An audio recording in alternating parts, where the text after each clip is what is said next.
So being a new leader, either in a new company or a new position, can sometimes feel like an incredibly daunting task. But with the right strategies and the right mindset, you can quickly establish yourself as an effective and respected leader. And you can inspire your team to unleash their full potential. Hi, welcome back to the channel. I'm Elizabeth van Geerestein, your personal leadership insider, here to help you fast-track your career and your leadership. Hey, I've seen firsthand the importance of earning respect as soon as you hit the ground running in the workplace. So in this video, I'll be sharing practical tips to help you build trust and become an effective leader. Number one, be authentic and transparent. So often in a new position, we feel inclined to put up a facade and actually try to act like the leader we think we're meant to be, or we think that others expect us to be. However, paradoxically, authenticity and transparency are crucial qualities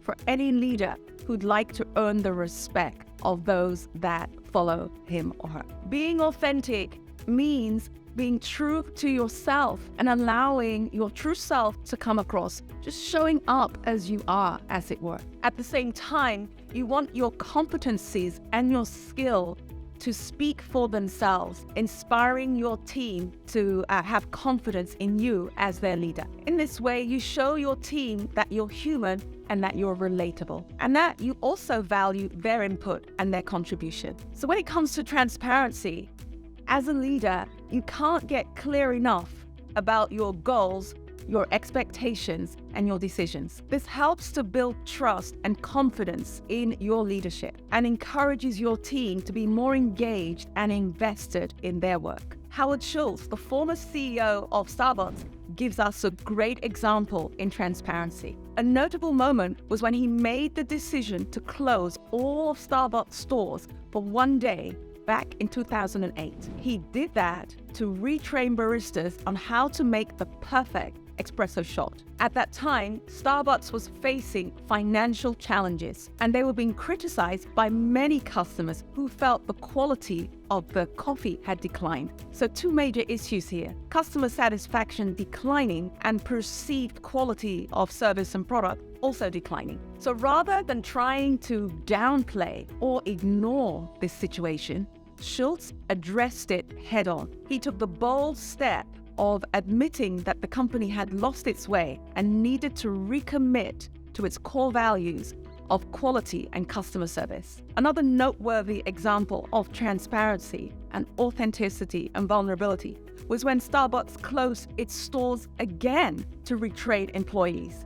And this time, in 2018, Starbucks closed over 8,000 stores across the United States to conduct anti-bias training in response to the unfair and unlawful arrest of two African-American men at one of its Starbucks stores. And because of this unfortunate and regrettable incident, Starbucks trained over 175,000 employees in the awareness of anti-bias thinking and demystifying the building blocks of diversity, equity, and inclusion. Number two, rapidly building trust and credibility. Building trust and credibility is crucial for any leader who would like to earn the trust and the commitment and the engagement and the energy of their team. As management expert Ken Blanchard once said, the key to successful leadership today is influence, not authority. So even though as a new leader or in a new role or in a new company, you may not have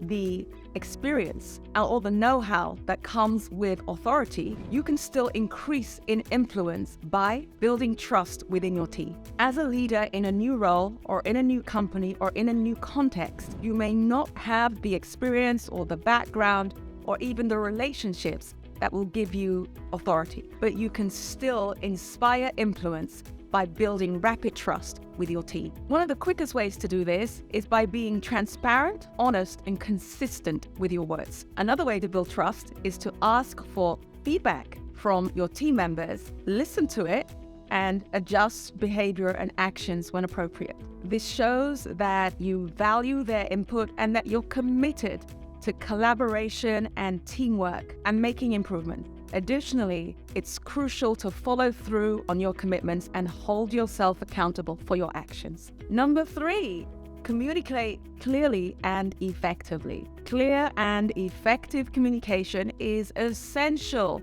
for anyone in an influential role, and especially a new leader in a new company, new role, new context. It's crucial. Leaders who can communicate their vision, their goals, and their expectations clearly can motivate and inspire their team to achieve great things and go through obstacles and break down limitations. A classic and inspiring example of clear and effective communication is provided by Sir Winston Churchill. As you all know, Sir Winston Churchill was the Prime Minister of Great Britain during World War II, and he's widely known for his powerful speeches and his ability to rally and mobilize the British people during times of crisis. Another inspiring example is Satya Nadella, the CEO of Microsoft. Nadella has been a champion of clear and effective communication, both internally and externally. He has emphasized the importance of empathy in leadership, and he has encouraged his teams to focus on creating products and services to empower people to achieve more. Nadella's leadership and communication style have been widely credited with Microsoft's many recent successes. Let me know in the comments if you'd like us to create a video analyzing Satya Nadella's exemplary leadership style. Point number 4, lead by example. In any type of leadership position, it's essential to be a role model of the behaviors that you want to see in your team. This is not only talking the talk, but also walking the walk. When leaders set consistently positive examples, it can motivate, mobilize, and inspire team members to follow suit. A wonderful illustration of leading by example is Mahatma Gandhi. Gandhi believed in non-violent resistance and inspired millions through his actions. He fought for India's independence, but he did this through non-violent resistance and peaceful protests. Gandhi's commitment to his principles and his willingness to lead by example inspired countless others to join him in his fight for justice, equality, and fairness. Another illustration of leading by example is Mary Barra, the CEO of General Motors. Barra has been a champion of diversity, equity, and inclusion in the workplace, and she set an example for so many others by promoting women and ethnic minorities into positions of leadership across the organization. By leading through actions on diversity and inclusion, Barra has shown that it is not enough to simply just talk about change. You have to take action and lead by example to make a real impact and establish your credibility in this area. Number 5, be confident and decisive. Confidence and decisiveness are critical qualities for every leader. As Warren Buffett once said, it takes 20 years to build a reputation and 5 minutes to lose it. And if you really think about that, we'll do quite a lot of things differently. Confidence means having faith and ability in your decisions, and also being willing to take calculated risks. At the same time, decisiveness involves having good judgment and making timely and well-qualified decisions, especially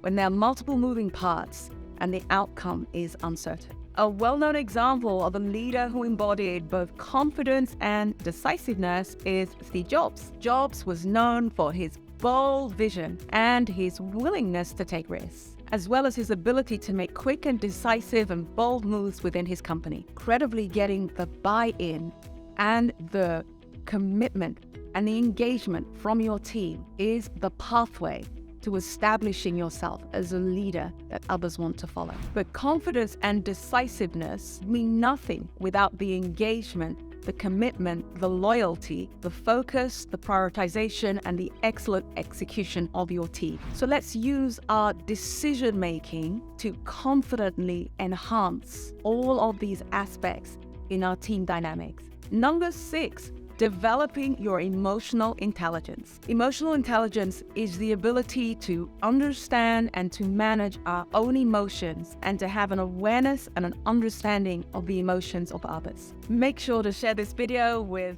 Anyone you know who's seeking to become a better leader, like this video if you enjoyed it, and be sure to subscribe because I've got some great new videos coming up. See you next time.